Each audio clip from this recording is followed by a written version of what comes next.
terre de contraste, où l'océan rencontre des paysages sauvages et des plages infinies. Une région où chaque recoin cache une histoire, chaque souffle d'air transporte une légende. Ici, le temps semble ralentir, laissant place à une douceur de vivre unique. Entre les traditions préservées et une nature à couper le souffle, l'Algarve nous invite à l'explorer.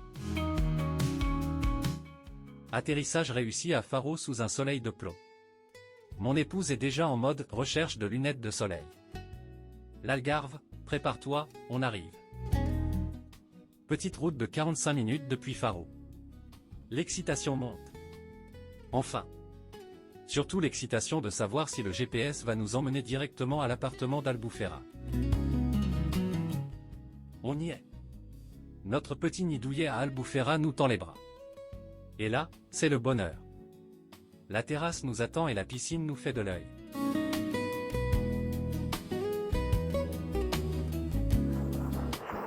Aujourd'hui, direction l'extrême ouest de l'Europe, le fameux Cap São Vicente. Mon épouse est la copilote de choc. Prêt pour un petit road trip le long de la côte? On commence déjà à apercevoir les fameux paysages du sud du Portugal. Bienvenue au bout du monde. Le Cabo de São Vicente, c'est du sérieux. Regarde cette vue, c'est vertigineux. À l'époque, ils pensaient qu'on tombait dans le vide après cette falaise. Je ne vais pas aller vérifier pour leur donner tort. On se sent tout petit face à l'océan. Un lieu avec une histoire fascinante et une autre perspective sur l'océan. Le fort Beliche, c'est comme une petite bulle isolée accrochée à la falaise. C'est plus modeste que d'autres forteresses, mais la vue depuis ses remparts est absolument incroyable. On domine l'Atlantique. Imaginez, les marins et les sentinelles qui surveillaient l'horizon d'ici. Ici, même les plus grands explorateurs sont passés par là. On a bien cherché le trésor caché derrière les vieux murs de la forteresse, mais le seul trésor qu'on a trouvé, c'est cette vue plongeante sur la plage de Beliche en contrebas. C'est calme, c'est beau, et bizarrement, on se sent beaucoup plus en sécurité ici qu'au milieu des vagues avec les pirates du XVIe siècle. C'est le bon moment pour se poser un peu et contempler l'océan. Après la forteresse, direction la plage de Beliche. C'est magnifique, niché entre deux falaises gigantesques, mais pour y accéder, il y a un petit détail technique, les marches. On a arrêté de compter à 50 parce qu'on n'avait plus de souffle. C'est officiellement notre séance de leg day de la semaine. Mais bon, une fois en bas, on oublie tout, jusqu'au moment où on se rappelle qu'il va falloir remonter.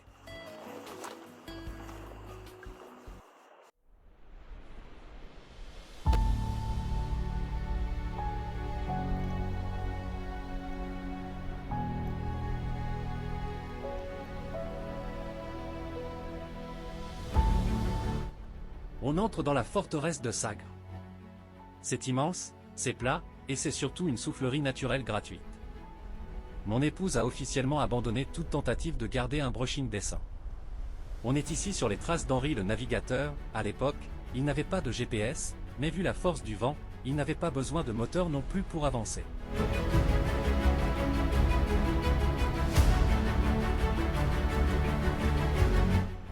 Ici c'était le cœur des grandes découvertes portugaises. Un endroit historique. C'est d'ici que les grands explorateurs sont partis vers l'inconnu. Ce n'est pas un château, mais une péninsule fortifiée.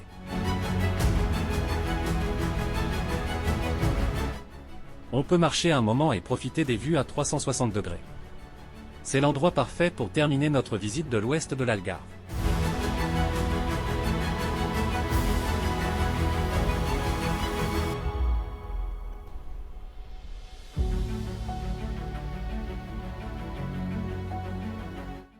Aujourd'hui, on change de perspective. Plutôt que de marcher en haut des falaises, on part explorer la côte de Lagos par la mer, en barque à moteur.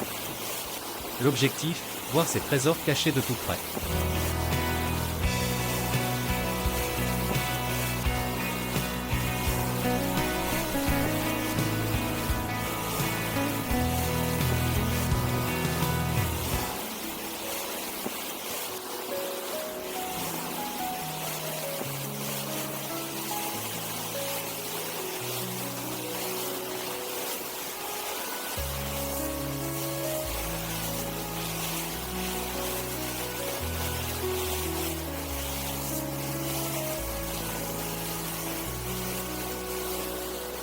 Et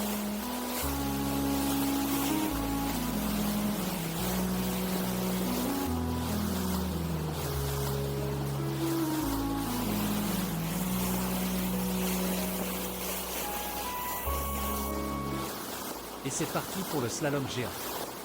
Notre capitaine passe dans des trous de souris entre les falaises.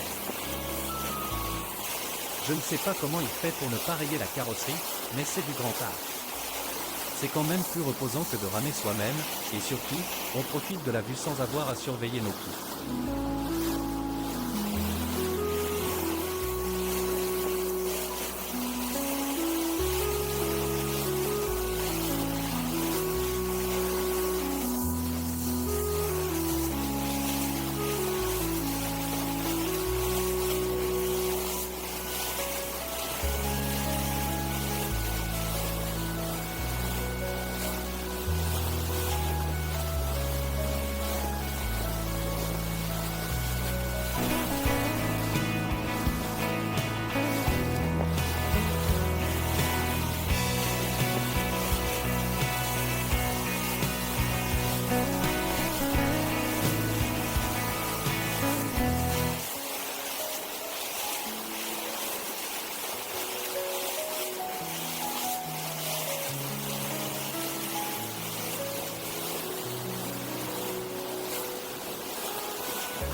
Regardez ça.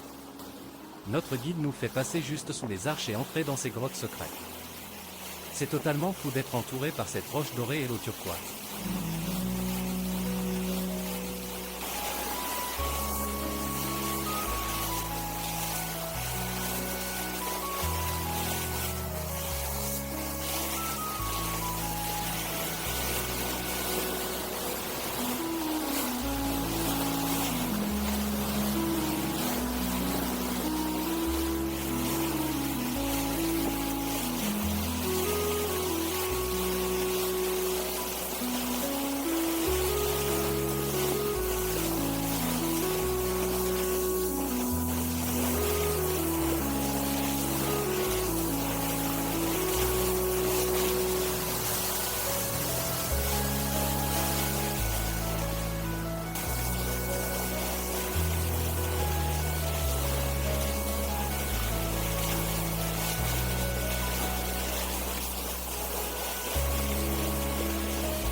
Et voici la Ponta da Piedade vue d'en bas. De la mer, on comprend encore mieux pourquoi on appelle ça la cathédrale. On se sent tout petit à côté de ces formations incroyables. C'est la beauté de l'Algarve dans toute sa splendeur.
C'est le grand jour.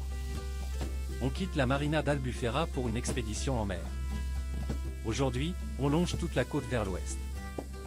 Le vent dans les cheveux, le soleil, on est parfait.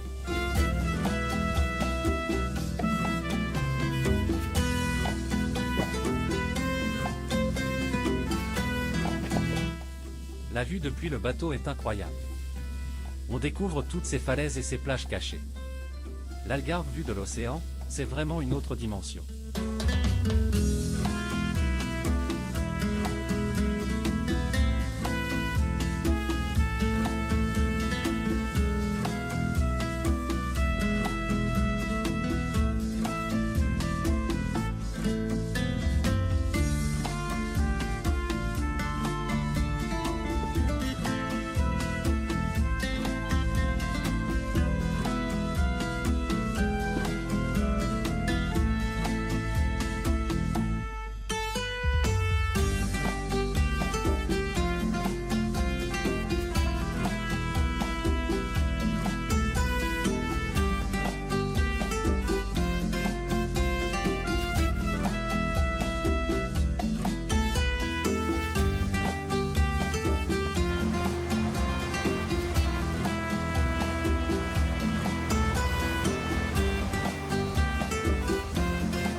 Et voilà, la fameuse grotte de Benagy.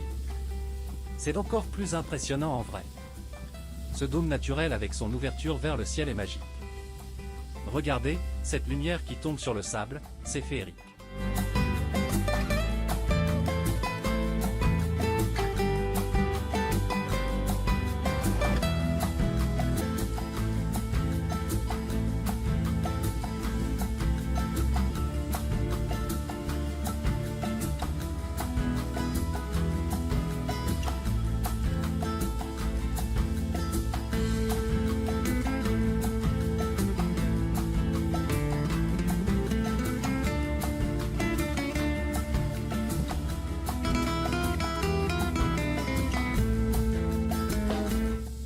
Sur le chemin du retour, on a ouvert l'œil, on a scruté l'horizon, on a vraiment rêvé d'apercevoir les dauphins.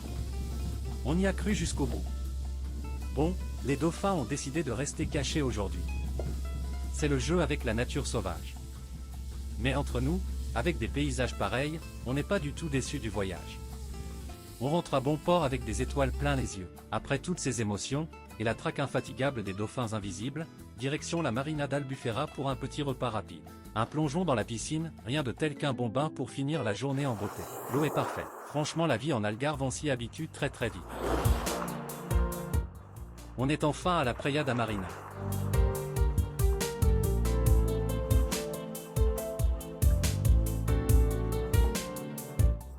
C'est indécent de beauté, on se croirait dans une pub pour du parfum.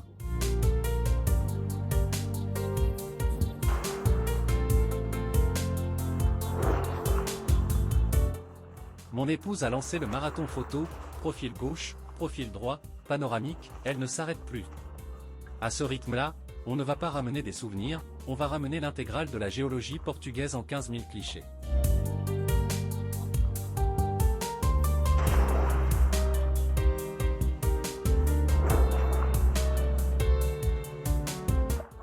Heureusement que la vue est gratuite, parce qu'on l'a déjà bien rentabilisée.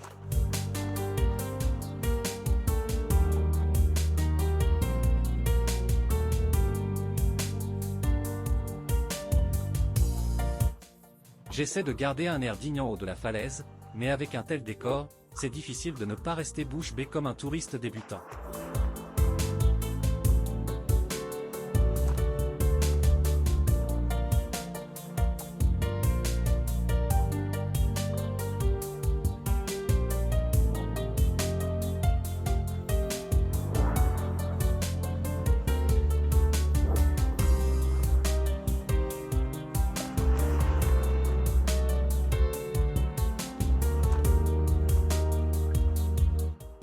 Cette vue est indécente. Les falaises orangées, l'eau turquoise. C'est la plage qu'on voit partout, et c'est encore plus beau en vrai.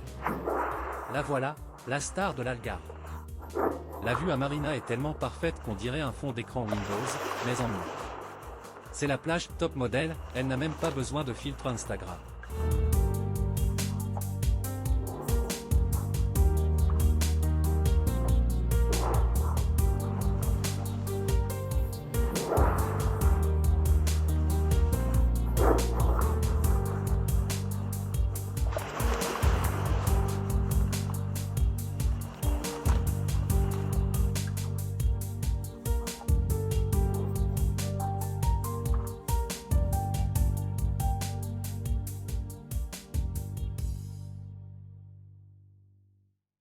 On fait un petit saut à Portimao, pour découvrir la célèbre Praia de Roca. Une petite pause bien sympa avant de continuer nos aventures.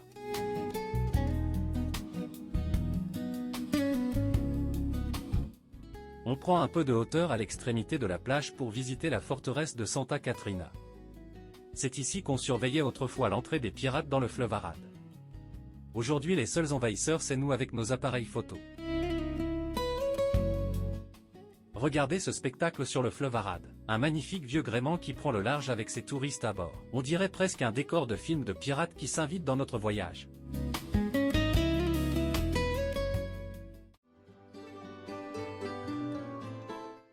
Ferragudo, c'est tout en pente. On a vite compris le piège. J'essaie de garder un rythme cardiaque raisonnable entre deux escaliers.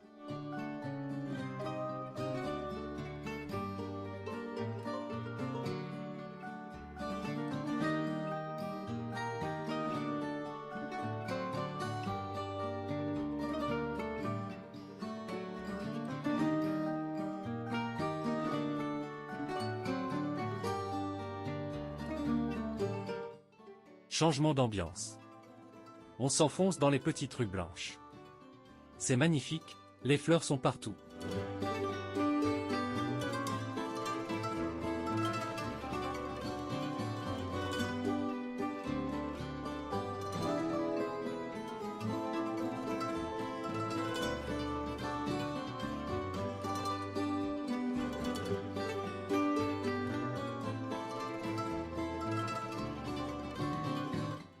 Ferragudo, c'est le village de pêcheurs traditionnel par excellence, les filets, les barques colorées, et cette odeur de sardines grillées qui te dit « Viens manger » dès 11 h du matin. On se croirait dans un décor de cinéma, mais promis, les gens habitent vraiment ici.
Regardez ce château au bord de l'eau.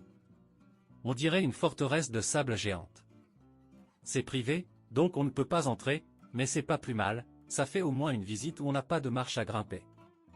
On se contente de l'admirer depuis la plage avec une glace à la main. C'est ça, la vraie vie d'explorateur. Bienvenue à Carveroux. C'est le village qui a compris que pour plaire aux touristes, il fallait peindre les maisons en blanc et les coller contre une falaise haute. C'est tellement beau qu'on se demande si les habitants ne sont pas des acteurs payés par l'office du tourisme. On tombe sur un match de foot-volley. Franchement, rien qu'en les regardant, j'ai déjà une crampe au mollet.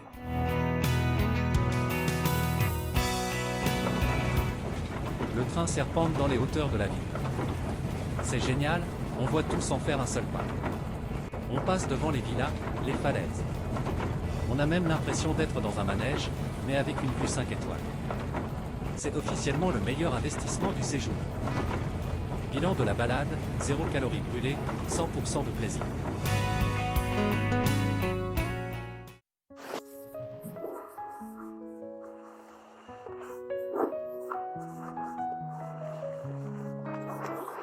Direction la Praiada à Albandera.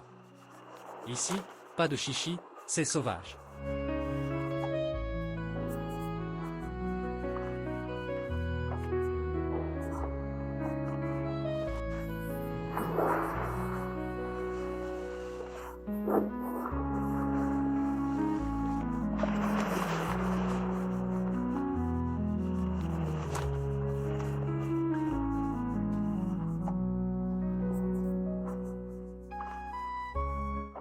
On prend de la hauteur pour admirer la célèbre arche. Regarde, la vue est incroyable, mais n'oublie pas que je n'ai pas d'aile.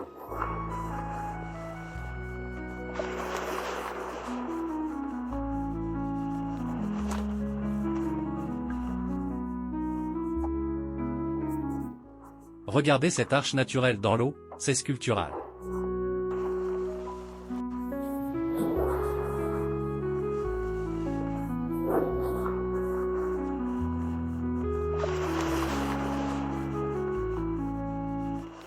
On marche sur les falaises, l'adrénaline monte, c'est parfait pour brûler les calories du petit déjeuner sans même courir.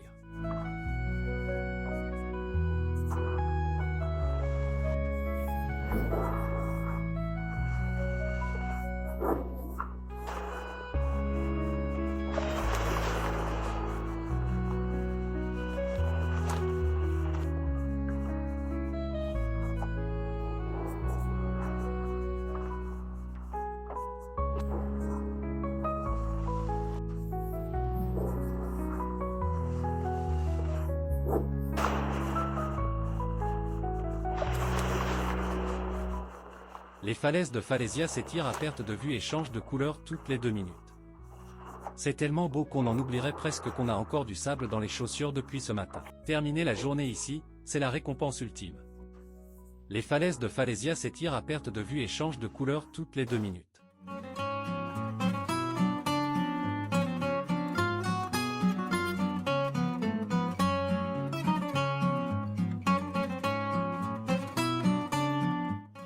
Même si je soupçonne les architectes d'avoir voulu nous prévenir, à Montchic, ça va être serré pour les mollets. Un petit moment de calme et de fraîcheur avant d'attaquer les choses sérieuses.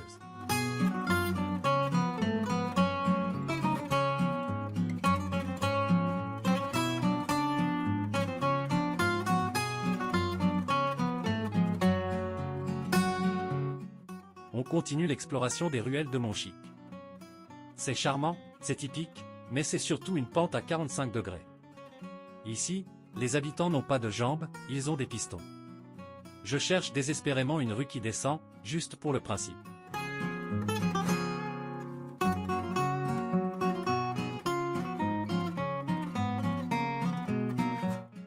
Petit détour par les ruines du monastère.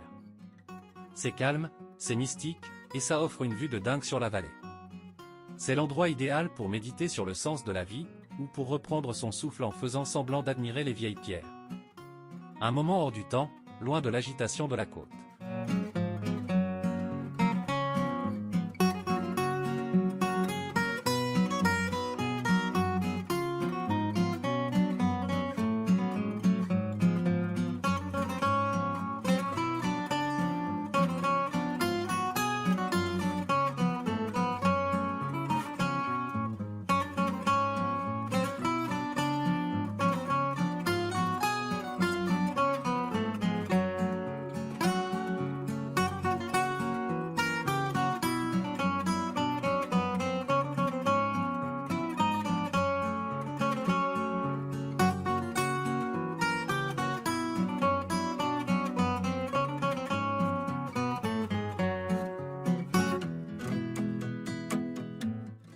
Et enfin, le moment que j'attendais, la récompense.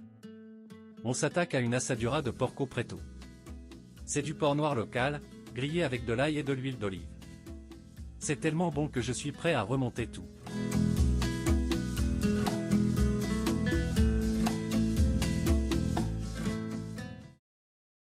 Nous voici devant la Sé de Silves. Ce qui est fascinant, c'est qu'elle a été bâtie au XIIIe siècle sur les fondations d'une ancienne mosquée. À l'époque, on faisait déjà du recyclage de luxe. Elle est construite en grès rouge, ce fameux grès de Silves qui lui donne cet air de forteresse.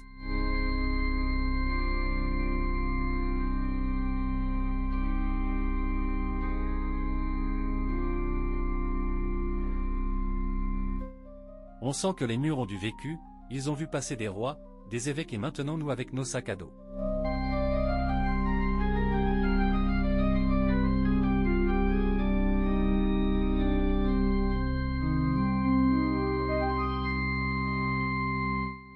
La cathédrale de Silves, c'est du gothique pur jus, mais version costaud. On dirait que les bâtisseurs hésitaient entre construire une église et un bunker. Entre les tremblements de terre et les sièges, elle en a vu passer. Regardez ces voûtes et ces colonnes massives.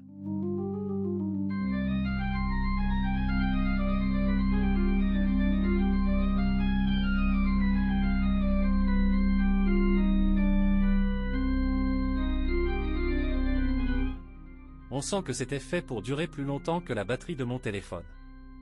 C'est l'un des rares endroits en Algarve où l'on ressent vraiment le poids de l'histoire médiévale.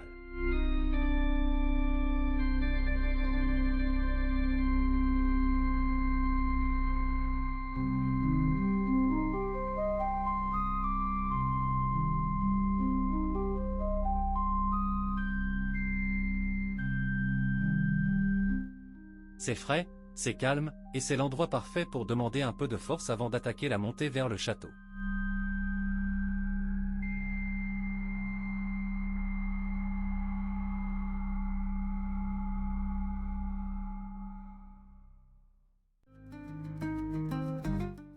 On quitte la fraîcheur de la cathédrale pour s'attaquer à la montée finale vers le Castello. Ici, les pavés ont vu passer des armées entières. On arrive devant la porte principale et on tombe nez à nez avec Sancho Ier. C'est lui qui a repris la ville aux morts en 1189. Allez, un dernier effort, on franchit la porte pour voir si la vue est aussi royale que le propriétaire. On prend notre poste de garde sur les remparts. C'est ici que les soldats surveillaient l'arrivée des ennemis. On domine toute la ville, le grès rouge brille sous le soleil.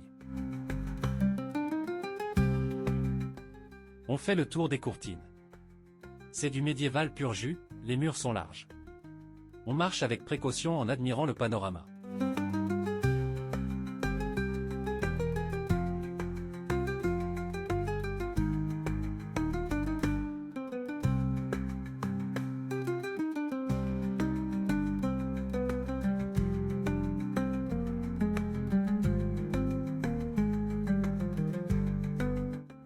Le château possédait une grande réserve d'eau. N'oublions pas que sous nos pieds se trouvent d'énormes citernes qui permettaient au château de tenir des mois en cas de siège. On marche littéralement sur la réserve d'eau de l'époque.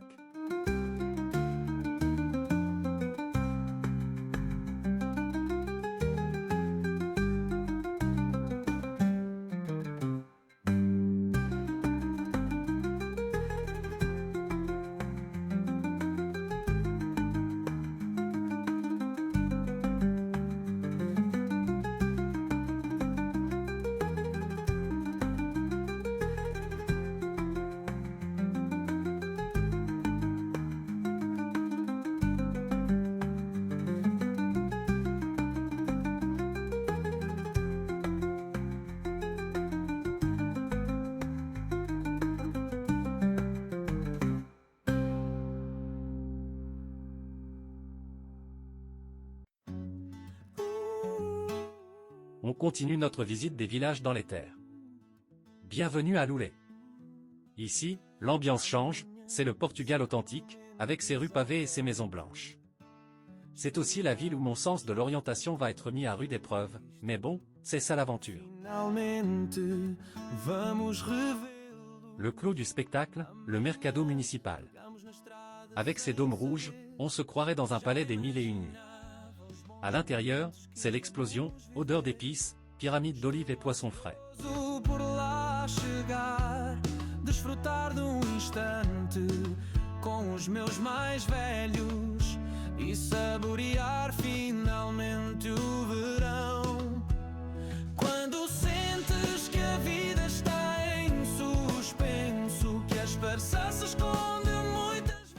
Mon épouse est en mode repérage gastronomique, et moi j'essaie de ne pas acheter tout le rayon fromage.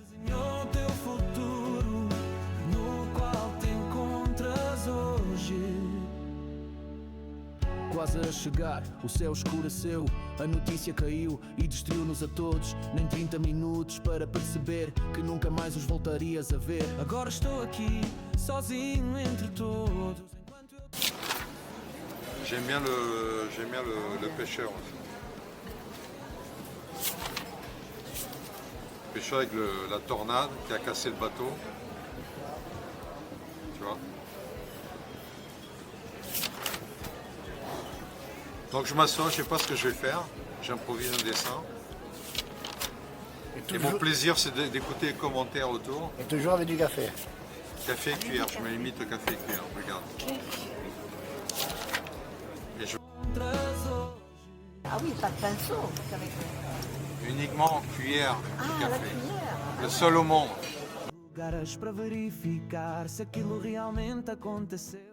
On continue avec le Castello.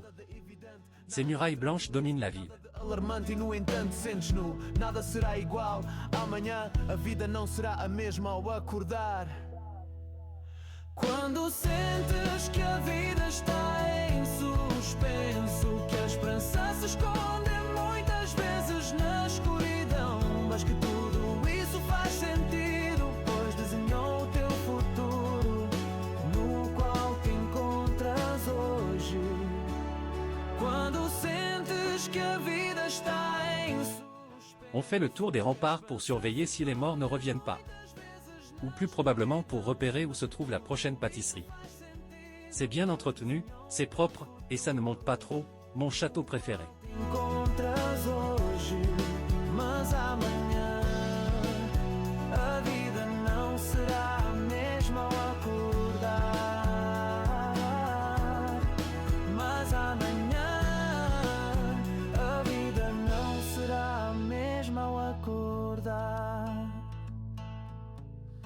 mesmo ao acordar.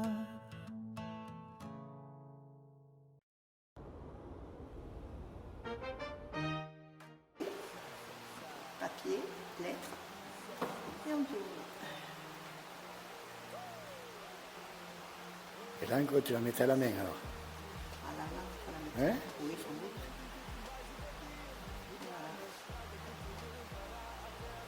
Origem, ai onde sentes uma diferença, ai onde sentes que estás em casa. A estrada é longa, mas encontras energia para lá chegar. Aí onde estás impaciente por chegar, redescobrir os seus habitantes. E quando piso de novo estes trilhos familiares, o meu coração dança ao ritmo das memórias gravadas. As gargalhadas de outrora ressoam sob o céu azul, e a alegria de cá estar faz-me lembrar o essencial. Passada a fronteira, as paisagens maravilham-te a cada vez. A primeira lufada de ar deixa-te nostálgico, estamos quase lá. Estamos a chegar. Regressa às origens, segues pela estrada empedrada e já as memórias da tua infância te regressam. As casas, os campos, está tudo lá, tudo te fez falta. O tempo faz o seu trabalho. Algumas coisas mudaram, mas nada mudou de todo. A atmosfera é a mesma, uma mistura harmoniosa e serena, faz tão bem. A vida segue o seu curso, os habitantes continuam os mesmos apesar do tempo que passou. A sua benevolência e os seus sorrisos estão sempre presentes. Não são da tua família, mas é como se fossem esta aldeia, esta família. E quando piso de novo estes trilhos familiares, o meu coração dança ao ritmo das memórias gravadas. As gargalhadas de outrora ressoam sob o céu azul, e a alegria de cá estar faz-me lembrar o essencial. E quando piso de novo estes trilhos... Petit arrêt à cette chapelle. De l'extérieur, c'est discret, mais à l'intérieur, c'est le choc. Des azuléjos partout et un hôtel en or qui brille plus que mon avenir. C'est tellement beau qu'on n'ose même pas marcher trop fort. Un vrai petit bijou de calme au milieu de l'agitation. Église São Francisco. Encore des azuléjos magnifiques. Je crois que les Portugais de l'époque avaient un abonnement illimité chez le carreleur. C'est impressionnant de voir autant de détails dans chaque recoin. On devient de vrais experts en art sacré.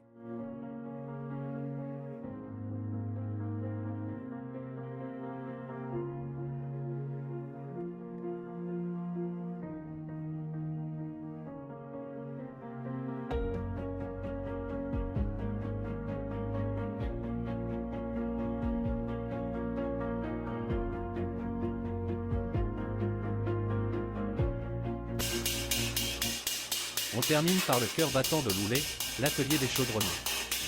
Écoutez ce rythme. Ici, on travaille le cuivre à l'ancienne pour fabriquer les fameuses cataplanas.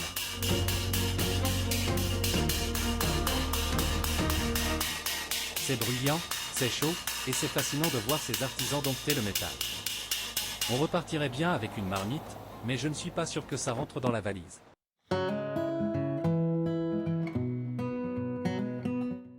On arrive dans le centre historique d'Albufeira.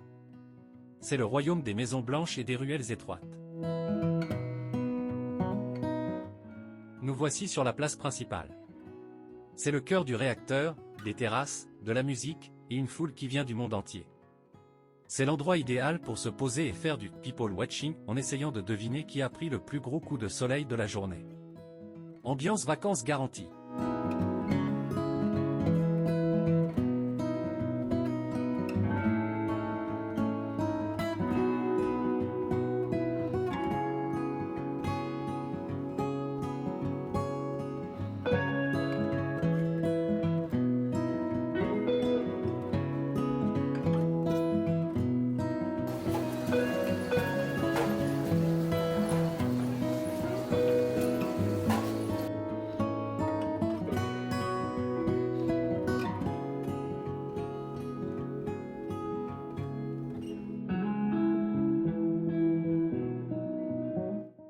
C'est charmant, c'est animé, mais c'est surtout un test de résistance pour ma carte bleue. Il y a une boutique de souvenirs tous les 3 mètres. Mon épouse est en mode repérage, moi je garde un œil sur la sortie de ce labyrinthe. Albufera, c'est magique, on prend un tunnel sous les maisons et paf, on débouche sur la Praia dos Pescadores. C'est un peu notre passage secret vers l'océan. On passe de l'agitation des boutiques au bruit des vagues en quelques secondes. C'est quand même mieux qu'un couloir de métro, non ?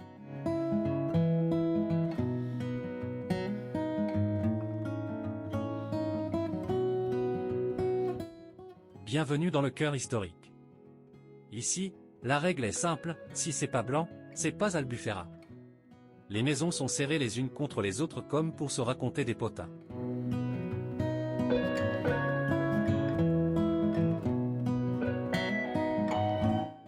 Petit tour par les anciennes fortifications. C'est le spot stratégique d'Albufera. À l'époque, ça rigolait pas avec la défense du territoire. La vue sur la Praia do Peneco est incroyable, on comprend pourquoi tout le monde voulait conquérir le coin.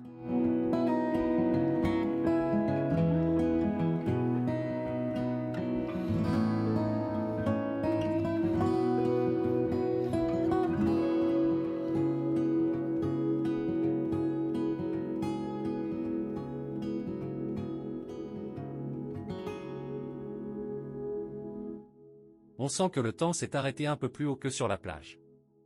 C'est frais, c'est authentique, et ça nous rappelle qu'Albufera était un village de pêcheurs bien avant d'être une station balnéaire.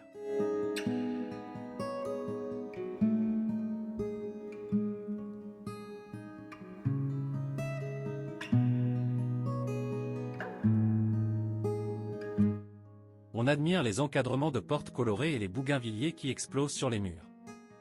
C'est le côté carte postale de l'Algarve, mais en version escalier. Mes mollets s'en souviennent, mais mes yeux en redemandent. On redescend dans le vif du sujet, les rues animées. C'est l'effervescence totale. Entre les odeurs de poulet grillé, les rabatteurs de restaurants qui vous promettent la meilleure sangria du pays et les boutiques de Tong, on ne sait plus où donner de la tête. Changement d'ambiance. La Praia dos Pescadores s'offre à nous. On passe du brouhaha des terrasses au chant des vagues en quelques secondes. C'est le moment où on enlève les chaussures pour sentir enfin le sable chaud. Albufera, c'est un peu le grand 8 émotionnel. On déambule dans des rues bondées qui vibrent au son de la musique, et la seconde d'après, on regarde l'horizon sur une plage immense. On hésite entre retourner faire du shopping ou s'étaler sur le sable pour ne plus bouger. Finalement, on a opté pour la version glace. Le compromis parfait.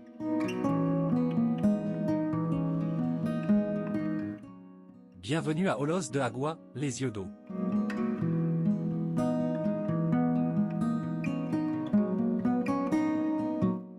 Pour ce qui est des sources d'eau douce qui coulent sous le sable sur la plage, il faudra revenir à marée basse. C'est le seul endroit au monde où l'on peut boire un coup en marchant dans la mer.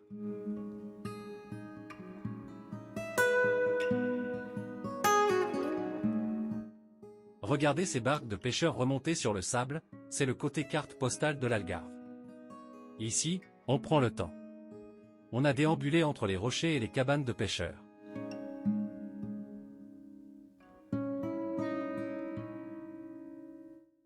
C'est tellement authentique que j'ai failli m'acheter un filet de pêche et une casquette de marin. Mon épouse m'a rappelé qu'on avait déjà du mal à ramener les souvenirs de Loulé. Après avoir exploré chaque ruelle de Albufera, on a enfin trouvé notre mission la plus difficile de la journée, tester la piscine de l'appartement. C'est un métier dangereux, mais quelqu'un doit s'en charger. Mon épouse vérifie la clarté de l'eau depuis son transat, et moi je me prépare pour un plongeon olympique, ou une bombe artisanale, selon mon courage. Bienvenue à Villamoura, l'endroit où les bateaux sont plus grands que mon appartement.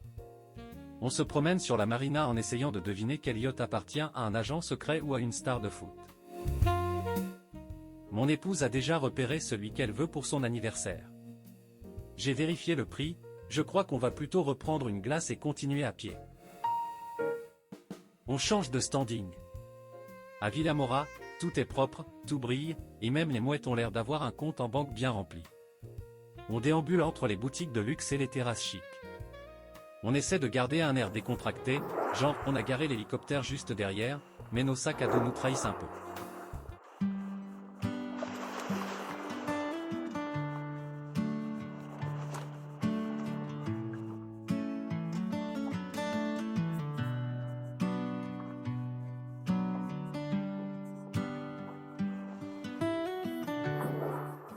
On termine en beauté sur la plage de Falaisia.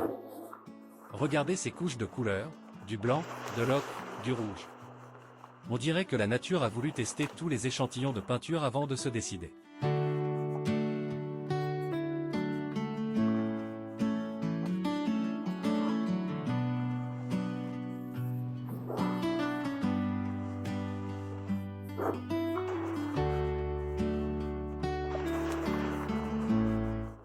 C'est une esthétique aride, directe, et ça nous rappelle que l'Algarve, ce n'est pas que des parasols, c'est aussi une nature qui a sacrément du caractère.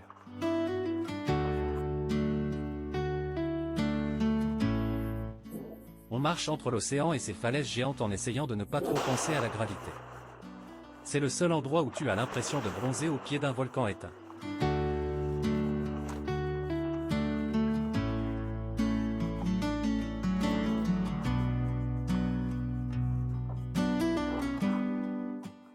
Falaisia, c'est le choc thermique visuel, le rouge brûlant de la roche contre le bleu glacier de l'Atlantique. On a déambulé au sommet des crêtes pour voir la plage s'étendre à perte de vue.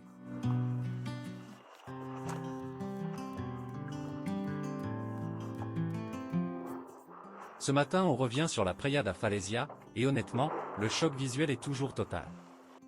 Imaginez une falaise immense qui semble avoir été peinte à la main, des strates de blanc, d'ocre brûlé et de rouge vif qui s'élèvent au-dessus du sable fin.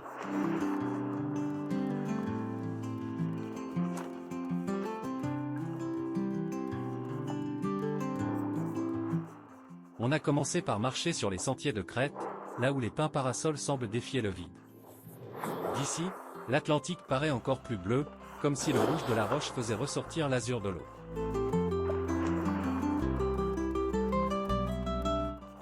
C'est le genre d'endroit où l'on se sent minuscule face à la puissance de l'érosion. Chaque coup de vent semble emporter un peu de cette poussière rouge qui donne à la plage ses reflets dorés.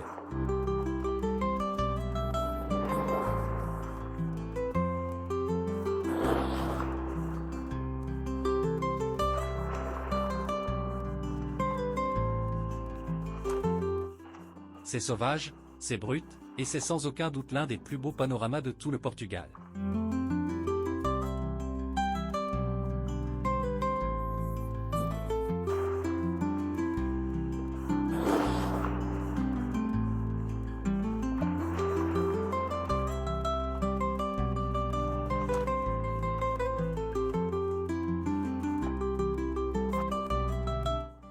S'il y a bien un endroit qui mérite qu'on use ses semelles, c'est ici.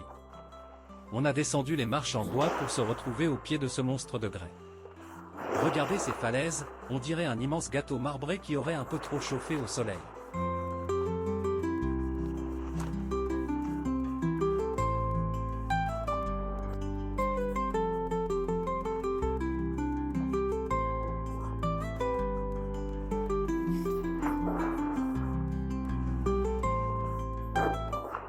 On a marché des kilomètres les pieds dans l'eau, avec cette muraille de feu qui nous surveille sur la gauche.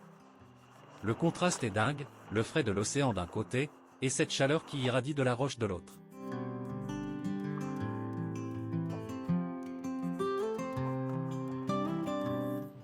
Un petit conseil, n'y allez pas avec vos plus belles baskets blanches, car à Falaisia, tout finit par devenir couleur terre battue. Mais franchement, pour une vue pareille, on accepte volontiers de ramener un peu de falaise à la maison.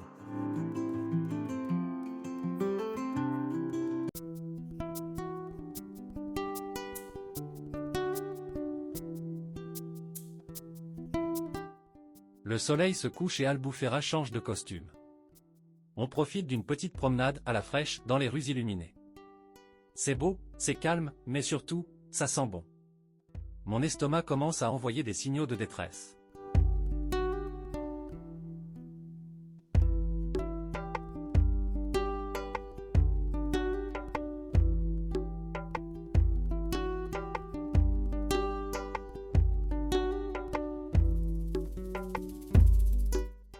Il est temps de passer aux choses sérieuses. Ce soir, c'est le grand rendez-vous avec la star locale, la Cataplana de Pex. Autant vous dire que je n'ai pas prévu de laisser une seule goutte de bouillon.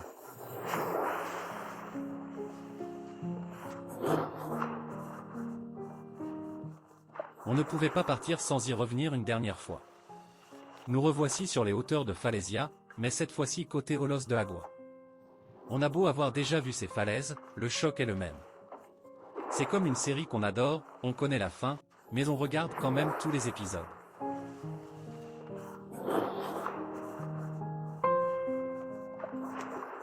Le contraste entre le vert des pins, le rouge de la roche et le turquoise de l'eau, c'est mieux que n'importe quel écran 4K. On a du mal à se dire qu'il va falloir quitter ce balcon sur l'Atlantique. C'est officiel, ces falaises ont un aimant intégré. On se dit qu'on va aller voir ailleurs, et hop, on se retrouve encore ici. Mais regardez cette vue, d'ici, on surplombe toute l'étendue de sable jusqu'à Villamoura.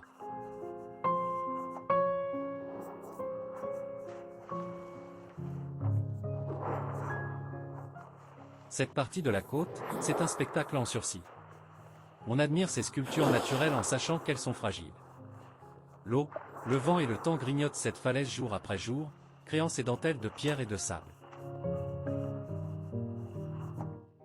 C'est d'un calme absolu, loin du bruit de la ville. On reste là, à contempler l'horizon, en essayant de capturer chaque reflet pour ne jamais les oublier.